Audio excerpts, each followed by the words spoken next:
राम राम साहब। राम राम नहीं ले रहे, राम राम साहब। बबीता जी आप बहुत मेहनत कर रही होगी, बैठ जाओ आराम से, कोई बात नहीं, खड़ी रहोगी आप। हमारी उम्मीदवार हैं, आपके उम्मीदवार हैं, सबने देख लिया, इनको देख लिया। ये एक पढ़ी लिखी महिला है और वैसे भी राजनीतिक व्यवस्था में बहुत कम महिलाएं हैं जो आगे आ पाती हैं। चौधरी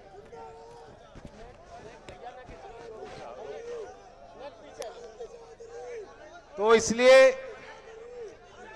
इनका राष्ट्रीय लोकदल के टिकट पर और गठबंधन के सहयोग से आपके विधानसभा क्षेत्र से बबीता देवी जी को उम्मीदवार बनाया गया है। मुझे पूरी उम्मीद है ये क्षेत्र, यहां के लोग, आपने हमेशा ही चौधरी साहब की बात मानी। चौधरी चरण सिंह जी के समय के लोग भी यहां मौजूद हैं। मिनी छपरौली भी इस क्षेत्र को कहा जाता रहा है। क्या मैं उम्मीद कर सकता हूं कि आने वाली 10 तारीख में जैसे आप आशीर्वाद देते आए हो, इस बार उससे भी कुछ ज्यादा प्यार वोट के माध्यम से मुझे, अपने इस परिवार को और बबीता देवी जी के पक्ष में मतदान करके दोगे? धन्यवाद। ये इसलिए जरूरी है, बबीता देवी तो एक उम्मीदवार हैं, लेकिन 403 सीटों पे हमें संदेश देना है। उन लोगों को संदेश देना है जो सोचते हैं कि किसी को भी खरीद लो, किसी पे भी अनैतिक दबाव बना लो। वो लोग जो किसान के लिए कहते थे कि ये किसान जो आंदोलन पे बैठे हैं, ये किसान नहीं है, ये तो भेड़िए हैं, ये आतंकवादी हैं, ये खालिस्तानी हैं। और 13 महीने के बाद जब आपका डर इनको लगने लगा कि हमारी राजनीतिक जमीन खिसक रही है, तब जाके बात मानी। 403 सीट पे अगर आप मिलकर चुनाव लड़ाओगे तब जाके विजयी होंगे हम। इस चुनाव में आपको फैसला लेना है और ऐसा संदेश देना है कि किसान की सारी कौम, सारी जाति एक हुई। आप भी सोचिए, कुछ तो कारण होगा जो अमित शाह, प्रधानमंत्री धर्मेंद्र प्रधान, ना जाने कितने कितने इनके नेता हैं, जो कहते थे हमारे लिए तो देश है, हम तो देश को एक करने चले हैं, नेशन फर्स्ट। आज उनकी जुबान पे जाति सूचक शब्द बार बार क्यों आ रहे हैं? बार बार जाट जाट जाट जाट जाट क्यों चिल्ला रहे लोग? ये कोई आपके शुभचिंतक नहीं है। चौधरी चरण सिंह ने मूल मंत्र दिया था कि देश के खुशहाली का रास्ता खेत और खलियान से होकर जाता है, और उन्होंने आपको ये सीख दी थी और प्रेरणा दी थी कि एकता बनाओ, एक नजर अपने खेत पे रखते हो, अपने काम पे रखते हो, अपने खेती पे रखते हो, अपने परिवार पे रखते हो, और एक नजर राजनीतिक गद्दी पे आपकी होनी चाहिए कि वहां कैसे पहुंचा जाएगा, वहां अपने लोगों को कैसे मजबूत किया जाएगा। उस समय भी चौधरी साहब को बहुत लड़ना पड़ा था, क्योंकि उस समय के इतिहास में आप देखेंगे कि भारतीय राजनीति में कुछ ही चंद लोग, चंद ही परिवार काबिज थे, एक वर्ग के लोग काबिज थे। चौधरी साहब ने गांव से निकाल के बैकवर्ड, मोस्ट बैकवर्ड, अनुसूचित जाति के लोगों को, वंचित समाज के लोगों को अपने पार्टी में सम्मिलित किया, उन्हें उम्मीदवार बनाया और आप दाएं बाएं नहीं देखते थे। इतना बड़ा विश्वास आप चौधरी साहब पे करते थे कि चौधरी साहब का उम्मीदवार यानी सच्चा, ईमानदार, सेवा भाव का होगा और भरपूर आप उनका समर्थन करते थे। ये हमारी ताकत हासिल अगर करना चाहते हो, जो खोई भी ताकत है, मैं कड़वा सत्य बोलना चाहता हूं। अगर हम और आप ताकतवर होते तो देश में 13 महीने आंदोलन चलाने की कोई जरूरत नहीं होती आपको। मनमोहन सिंह जी प्रधानमंत्री थे, हम लोग विपक्ष में थे। 2009 में बहुत बड़ा यह आंदोलन हुआ था, भूमि अधिग्रहण के विरोध में हिंसा हुई, किसानों ने कुर्बानी दी, लेकिन देश की आंखें खुली। देश को यह एहसास हुआ कि जो मौजूदा भूमि अधिग्रहण का कानून है उसमें जाति हो जाती है भूस्वामी के साथ।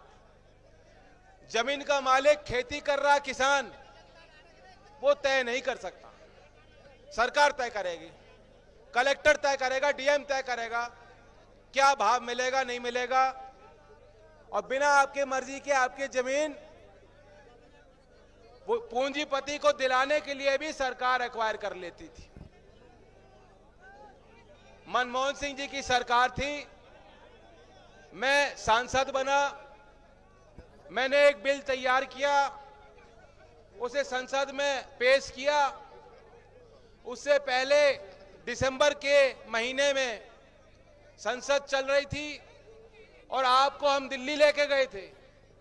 जंतर मंतर पे शायद 3-4 घंटे आप बैठे होंगे और प्रधानमंत्री जी का बयान आ गया था कि मैं जानता हूं देश का किसान आज एक मांग को लेकर दिल्ली आया है और अगले ही सत्र में संसद में सरकार इस कानून को बदल देगी। ये आपकी ताकत थी और वो सरकार थी, और उससे पहले भी सरकारें रही जहां आप लड़ लिया करते थे, अपनी बात मनवा लिया करते थे और घर लौट जाया करते थे। घंटों की बात थी। और आज 13 महीने आप लोग बैठे हो, 13 महीने बैठे हो, इनकी आंख नहीं खुली। अगर हम चूक गए 403 सीट पे, अगर आपने अपनी लहर नहीं बनाई और चलाई, और गठबंधन के जो रंग है हरा, सफेद और लाल, अगर लखनऊ में आपने हमें काबिज नहीं किया, अपने सत्ता में नहीं पहुंचाया, मैं आपको चेताना चाहता हूं, फिर कभी देश में किसान के लिए कोई आंदोलन करने निकल नहीं पाएगा, कोई नहीं निकलेगा। सारी चीजें बदल रही हैं। प्रधानमंत्री ने अपना नया आवास बनाया है, हजारों करोड़ लुटा के नए हवाई जहाज खरीदे हैं। नए संसद भवन की देश को कोई आवश्यकता नहीं थी। नए सांसदों की आवश्यकता हो सकती है क्योंकि ज्यादा बन गए थे इनके। नए संसद भवन की कोई आवश्यकता थी? इस सभा में मौजूद कोई भी किसान भाई ये मानता है कि इसकी जरूरत थी? हजारों करोड़ रुपए खर्च करके इस व्यवस्था को समझो क्या हो रहा है। वे पूरी दिल्ली का नक्शा बदलना चाहते हैं। आने वाले दिनों में अगर इसी तरह हम लोग कमजोर होते चले गए, बढ़ते चले गए, चुनाव होंगे नहीं होंगे, आंदोलन तो छोड़ ही जाओ, भूल जाओ, आंदोलन तो होंगे नहीं। पंजाब के किसान, हरियाणा के किसान, राजस्थान के किसान जो मोर्चा संभाले हुए थे, जहां जाके मैंने लंगर सेवा करी है, आज उनकी निगाहें आप पे रखी हैं, उनकी उम्मीद आप पे टिकी है। इसलिए ये बात भूल जाना। मैं जानता हूं इस सीट पे 20 उम्मीदवार थे, 20। मुझे लगता है हर 3 गांव में एक उम्मीदवार था। अब इस बात को भूल जाना कि टिकट किसको मिली और जो भी हमारे आपस के झगड़े मतभेद है उनको भूल जाना। मैं अपने लिए भी कुछ मांगने नहीं आया हूं, लेकिन उन किसानों का ख्याल आपको रखना होगा।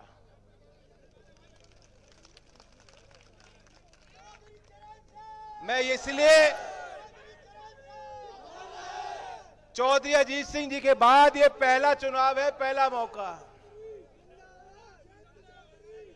चौधरी साहब ने बहुत काम किए, चौधरी अजीत सिंह जी ने बहुत काम किए और दिन रात एक करके वे चाहते थे कि अगली पीढ़ी को आगे बढ़ाया जाए। मैं जब उनके साथ जाता था या जब उनसे अलग भी जाता था, वो बुला के मुझसे पूछते थे आज तुमने क्या बात कही।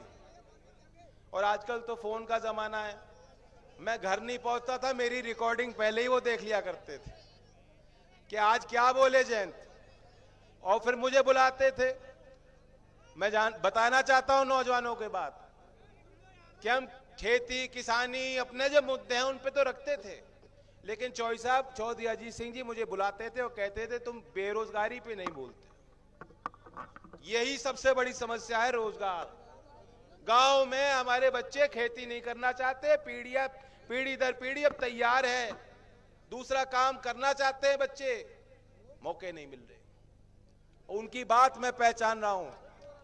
आज वो हमारे बीच में नहीं है, लेकिन आपको पता होगा नौजवानों, आपने हमारा घोषणा पत्र पढ़ा होगा। पहली प्राथमिकता अगर हमने किसी चीज को दी है वो ये है कि कैसे हम समय पे पारदर्शी तरीके से जो सरकारी भर्ती हैं जो लंबित चल रही हैं उनको पूर्ण कराएं। स्वास्थ्य विभाग में, शिक्षा विभाग में, पुलिस विभाग में, सभी सरकारी विभागों में समय पे आपको जो भर्ती निकलेगी तो नौकरी दी जाएगी। ये मेरा आपको वादा है। मैं जानता हूं कहना आसान है, करना मुश्किल है। कहना बहुत आसान है, करना बहुत मुश्किल है। बहुत लोग कोर्ट में चले जाते हैं, मामले फंस जाते हैं, लेकिन नौजवानों सुधार करने की जरूरत है कि नहीं? आज क्या हो रहा है तुम्हारे साथ? इलाहाबाद में विश्वविद्यालय में घुस के मारा जाता है बच्चों को, और उन बच्चों का गुनाह क्या है? तैयारी कर रहे हैं वो बच्चे। फिर सरकार दावा कर रही है कि वो बच्चे जो आंदोलन कर रहे हैं, नौकरी की मांग कर रहे हैं, उनको भड़काया गया। आज के युवा को भड़काने की कोई जरूरत नहीं, वो अपने आप भड़क रहा है, क्योंकि उसके साथ जाति हो रही है। हजारों नौकरी निकलती है और करोड़ों बच्चे उसकी लाइन में लग रहे हैं, फिराक में लग रहे हैं कि हमें नौकरी लग जाए। तो हालात बहुत ज्यादा बिगड़ चुके, और आप भी देख रहे हो बाबा जी के बस की बात नहीं है। बाबा जी लैपटॉप चलाना नहीं जानते। आपने देखा, वो ठीक है, गैया के बीच में उन्हें बैठा दो, बछड़ों के बीच उनको खड़ा करा दो तो खुश रहते हैं। सरकारी काम कितना वो देख पाते हैं मैं नहीं जानता। अभी वो आए मुजफ्फरनगर और कैराना, वो हमारे पश्चिम के मिजाज को नहीं जानते। उन्होंने कहा बहुत गर्मी हो रही है, आप ही को धमका रहे थे वो कि ज्यादा गर्मी हो रही है। मैं जानता हूं मई जून में जो है सर्दी कर दूंगा, शिमला पहुंचा दूंगा। योगी जी जानते नहीं, हमारा तो खून ही गर्म है। खून गर्म है कि नहीं है? तो योगी बाबा, मुझे लगता है आपको ठंड लग गई है या आपकी बौखलाहट है, जो भी है। आप यहां बलदेव का नौजवान कह रहा है आपको कोई एक कंबल ओढ़ के आप गोरखपुर में लौट जाओ।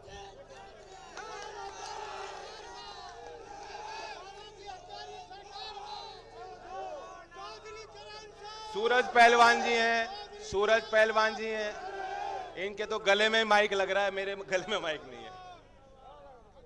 इन्होंने नारा दिया कि किसानों की हत्यारी सरकार से बदला लेना है। बिल्कुल लेना है साहब, बिल्कुल लेना है।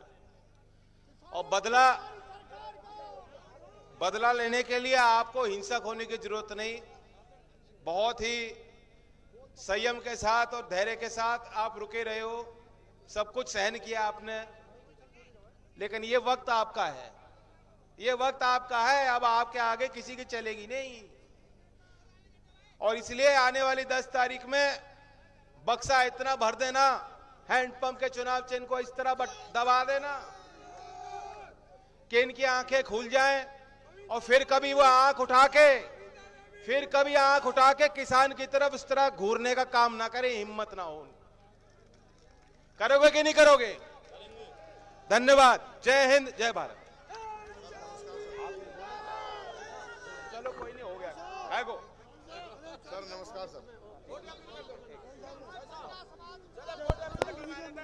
भाइयों, दोनों हाथ उठा के वादा करो, दोनों हाथ उठा के वादा करो कि 10 तारीख को हैंडपंप पे